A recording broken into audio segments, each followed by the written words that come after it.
Markus, I play in the Cemetery Skyline band guitar. Santeri. I also play in Amorphis and with Cemetery Skyline. We have a show today in Tuska Festival. So tell us more about the background of this band. Is that you two start the band, or how start this project? Maybe they're like a backbone, or the idea of this band started like years and years ago when we were touring USA together, Amorphis and Omnium Gatherum, and we were in the same bus, and we had some refreshing drinks every night, and then we started to throw some ideas that would be cool to play some music today, someday when time is right, do something, and then accidents did happen. And 2020, me and one drummer were speaking about forming a gothic metal band again in the 70,000 Tons of Metal cruise, again in the karaoke bar, of course. And The usually, best place to discuss a new project. yes, and usually there's millions of bands formed in the bars, but accidentally with this band we have made an album, and here we are. Playing around. Yeah, short story. yeah. So, what about the name? White Cemetery Skyline? There is any story behind the name, or is just because it sounds good? That's the Swedish romanticism from our bass player Victor. I mean, it's kind of like a cemetery, looks like a skyline. If you look at on the right angle, you can see the crosses and stones, and it can be like a city skyline. And the real cemetery skyline is actually Calvary Cemetery in Brooklyn, New York, where there is a really cool cemetery, and Manhattan skyline is like behind the cemetery, so they just get along really well, the crosses and the buildings, and that makes a romantic name for a gothic band, and Yeah. everyone can somehow think what that name means. It's just a name. Yeah. And you released your first album as Cemetery Skyline last October, Nordic Gothic.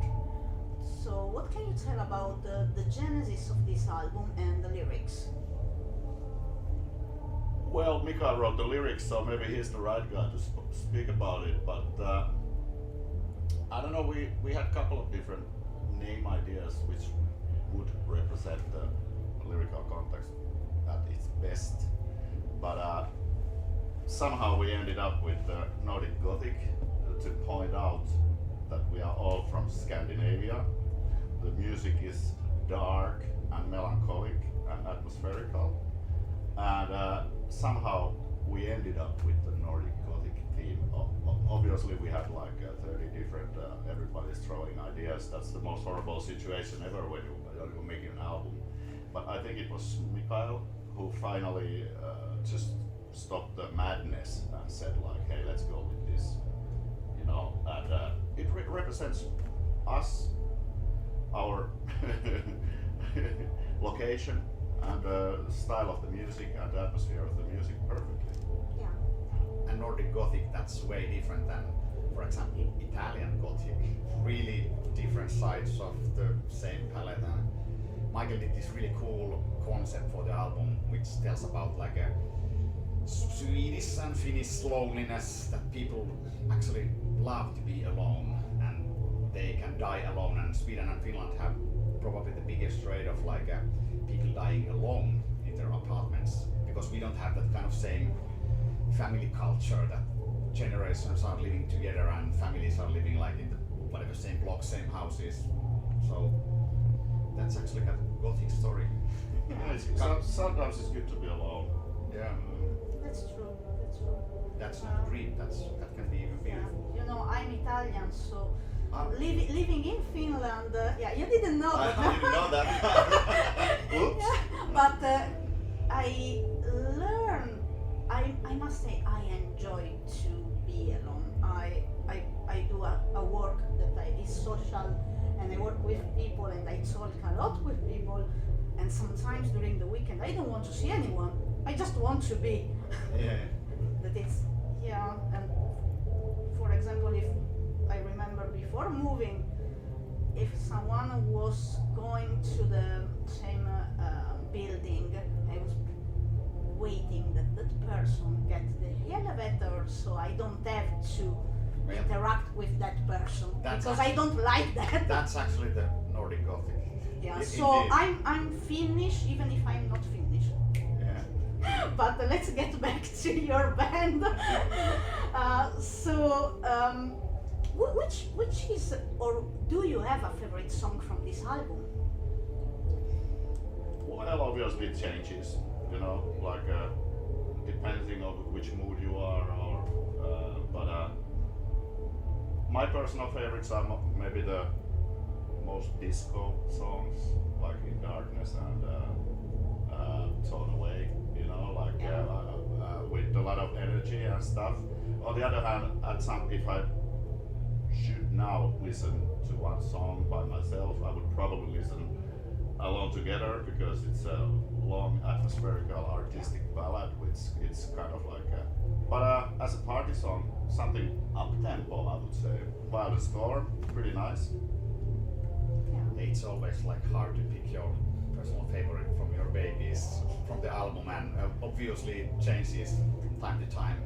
If you're playing songs live, then you get bored to those songs, and the songs you are not playing live, then you find them on the album like, well, these are the best ones.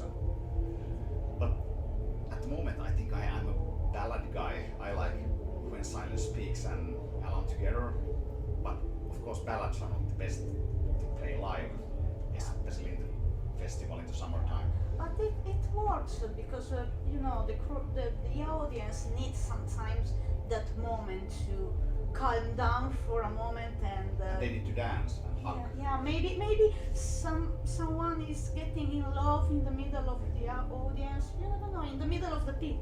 Yeah. And the thing is that we are aiming for this 90s nostalgic. Ballads were really important back in the 90s when I was in school, when there was a school discourse, because all the magic happened on the last songs of the evening, which were always like Bon Jovi Always or Guns N' Roses November Rain, and then the boys and Psy boys and Psy girls went together and could you dance with me, and then we danced. Yeah, let's face it, the uppers don't lead anywhere. It's the ballad that takes you somewhere. Yeah. That's true. And you also did a cover of I Drove All Night. Tell us more about the cover. Why did you choose to do this particular song? Well, Markus suggested it just by, I don't know, brainstorm or something. By accident, I Yeah. just heard this song from the car radio and immediately thought like, this might be really cool for Cemetery Skyline cover. And then I did like a quick demo at home and sent it to guys, and you liked it. I used to be a big fan of Cyndi Lauper. I still have the EP from that song, you know, back in 88, 89, I can't remember, but I used to like the song a lot, so I was really like, when I saw the idea that should we do the cover before even anybody had said anything, I was just like, of course, you know, because I used to be a fan. Yeah. And it came out great. So Yeah, and it's a gothic story about driving all night to your beloved partner, and the cover song always has to be like you can do it sounding like your band and not like you're trying to rip off the original cover. So I think it turned out to sound like really Cemetery Skyline in the end. It doesn't sound like Celine Dion or Cyndi Lauper. Celine Dion actually did a cover of that in '99. So Michael was first, I think, when he was thinking this song. He said like, I can't be Celine Dion.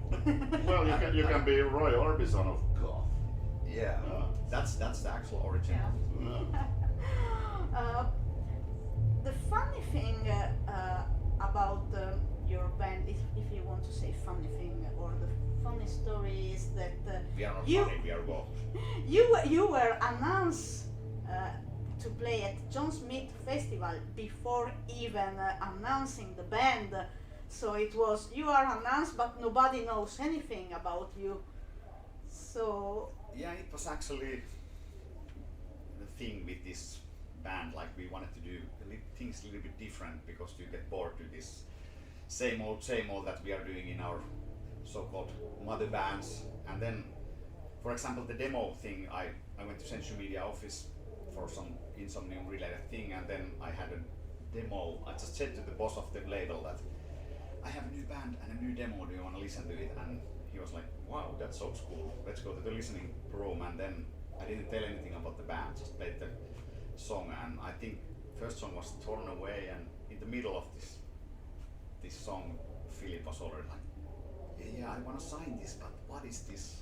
And I was just saying like, you probably know all the guys in the band, just listen more. You are working with the singer like for the past 25 years, and then he spotted like, oh, it's Michael.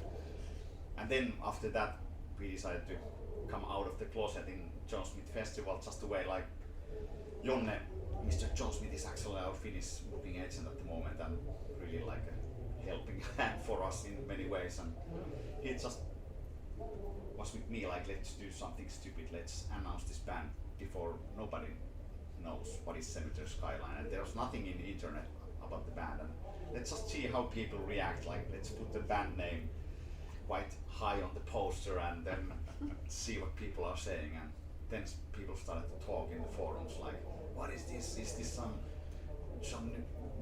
comeback of him or Did you check out the forums where they were discussing? Yeah, of course, we were like sending messages. You had fun, you had fun yeah. checking that. Some people get close as they were thinking like, is this him or is this a sentenced comeback? And we were close but no cigar. Performing wise, it was crazy, you know, to make a big festival show without the album was even out. So I think we had 2 singles or maybe 3 singles out when we hump on stage.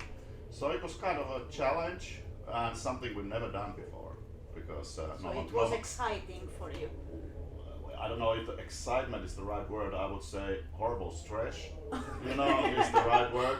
But yeah, exciting and stressful and a lot of pressure, because we just had to hop on stage and perform music for the big audience who never heard it. But eventually it was now retrospectively to look at it, it was actually a great thing to do, and a lot of people found us through that show in Finland, you know, and told their friends and stuff like that. And it felt really good to have this feeling of stress and anxiety before the show, because like you know, we've been playing thousands of shows with our bands, and it's not usually that interesting to go on stage with these bands we've been playing forever, but that was like you felt you're alive when you're stressing out. You felt like your beginning when you were younger and you start just the bands. Yeah. And you clear up the veins and, you know, bloodstream when all the shit got out, because it was so stressful.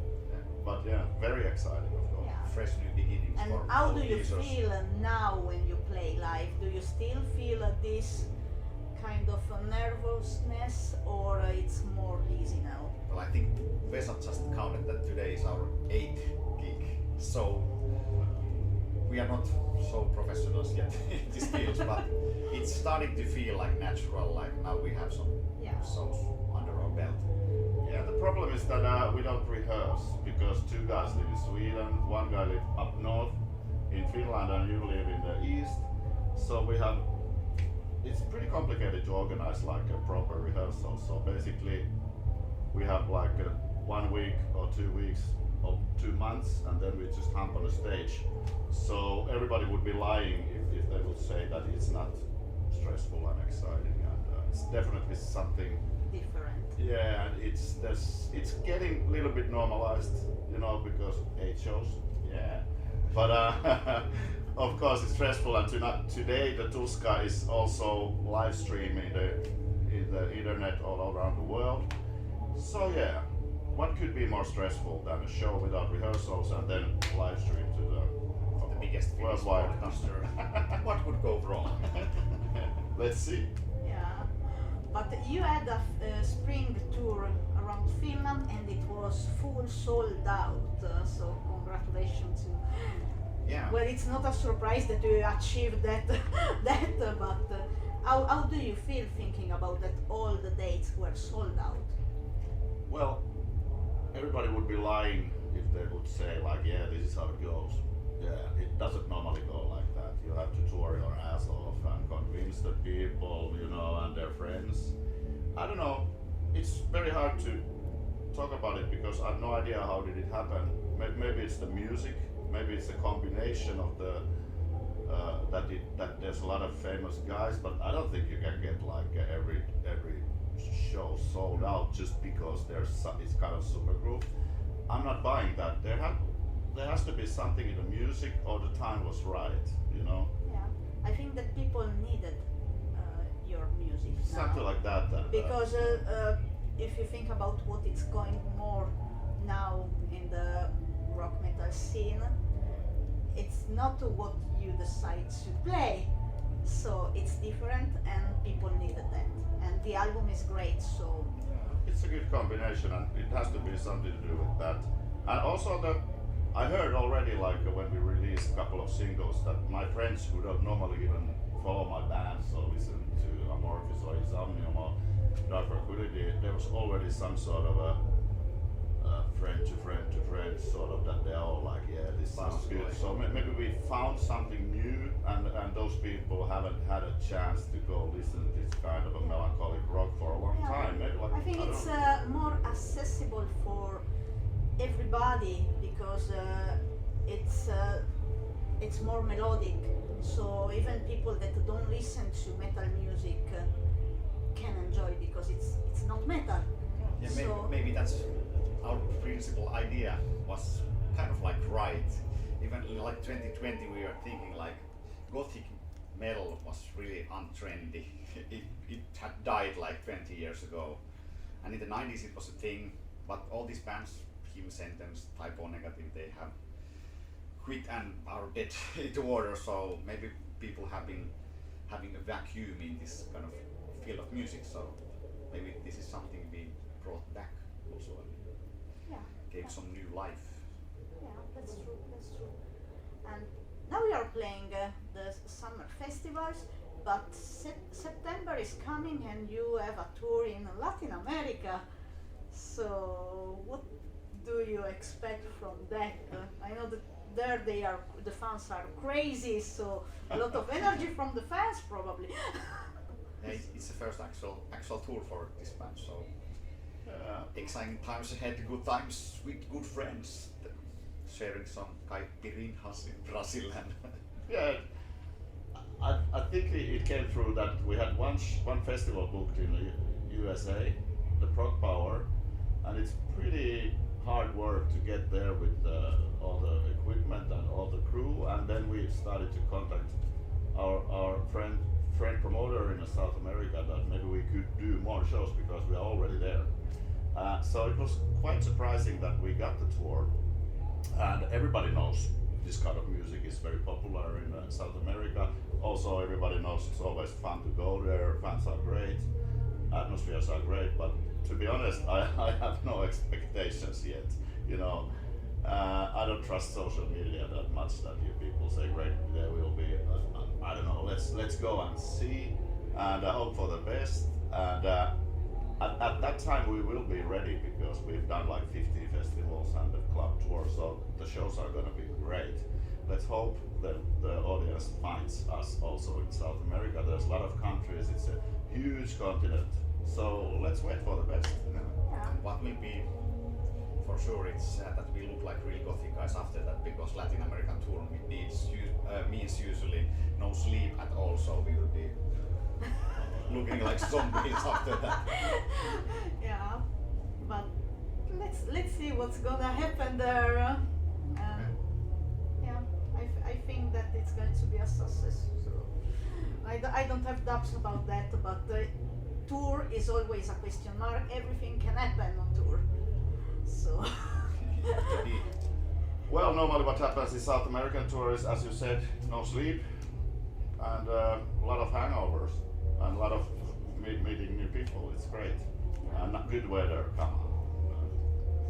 Yeah, so while here is getting darker and colder, you are going to enjoy a summer. September sun. Yeah. Like the Typo Negative song says it all. Yeah. But we are at the end of this interview. Thank you so much for your time. It was a pleasure. Would you like to say something to your fans and people that are watching this interview? Check out our new album, Nordic Gothic. It's something different what we've done. It's something between hard rock and roll and heavy metal. So don't hesitate to listen it and make up your mind, and see you on the tour. Indeed. See you.